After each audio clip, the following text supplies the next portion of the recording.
શ્રી સ્વામિનારાયણ ભગવાનની જય.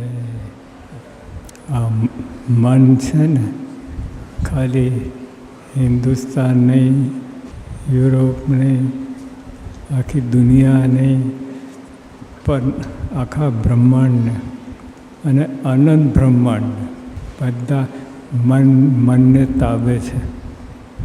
કોઈને બાકી રાખતું નથી. અને ખાલી જે શ્રી કૃષ્ણ ભગવાને વાત કરી કે જેના પક્ષમાં ભગવાન છે અને સંત છે એની જીત થાય છે. એટલે પણ ઊભા રહો. એટલે જે આ ભગવાનની આજ્ઞા પાડે છે એ ચોક્કસ મનજી સાથે યુદ્ધમાં ઉતરો છે. પણ તમે આજ્ઞા પાડો તે વખતે બરાબર છે, પછી સમય ઘણો મળે તેમાં ગોટા વળી જાય છે.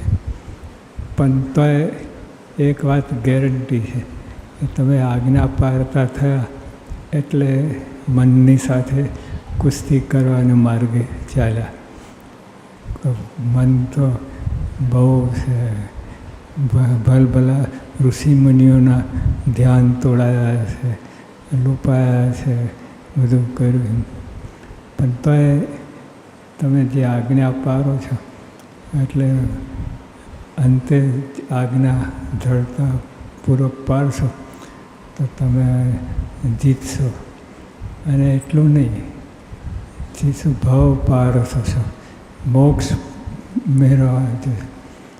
મહારાજના વખતમાં હજારો એકાંતિક ભક્તો થયા છે, જેને ભગવાન સિવાય બીજું કાંઈ હતું જ નહીં.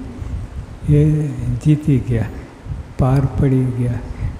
અને તો ભગવાનના પ્રતિનિધિ છે. ભગવાનની જગ્યા એટલે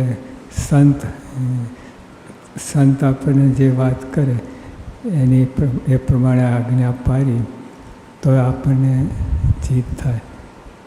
તો જો ખરેખર મન છે ને, આખી દુનિયા, આખા બ્રહ્માંડ બધાને નાશ નચાવે છે. કોઈને છોડતું નથી. ભગવાનના ભક્તને પણ છોડતા નથી. પણ એકવાર આજ્ઞા પાડતા થયા અને દ્રઢતા વધી પછી તમે અખંડ ભગવાનની સાથે જ રહો. એકાંતિક ભક્તો થયા એ ભગવાન સિવાય બીજી કાંઈ ઈચ્છા રાખે જ નહીં. પછી શું, પછી મનને કૂચા ભૂલાઈ નાખે. એકાંતિક ભક્તો છે, મનના કૂચા ચૂરે ચૂરા થઈ નાખે. એટલે આપણે ભગવાન અથવા સંત એમને તાબે રહીએ અને એ જે કેમ કરીએ તો આપણે મન જીત્યા નહીં, બાજી ચાલુ થઈ ગઈ. અને મનને લાતાટરી મન કેવા કેવા પ્રસંગો બન્યા. પણ તોય ભગવાનની આજ્ઞા મારા આ તિલક ચોલ્લોવાળા બધા પ્રસંગો બનેલા છે, ખૂબ જોરદાર બન્યા. અને કેટલાય આપણા અહીંયા પણ બેઠા છે, કેટલાય હરિભક્તો એવા છે જે આજ્ઞા પાડે, ચુસ્તપણે આજ્ઞા પાડે. તે સિક્યોરિટી, ગેરંટી, મન સાથે હારશે જ નહીં. કુસ્તી થયા કરશે પણ મન કોઈ દિવસ શરણનું ગ્રહણ નહીં કરે મનજીનું.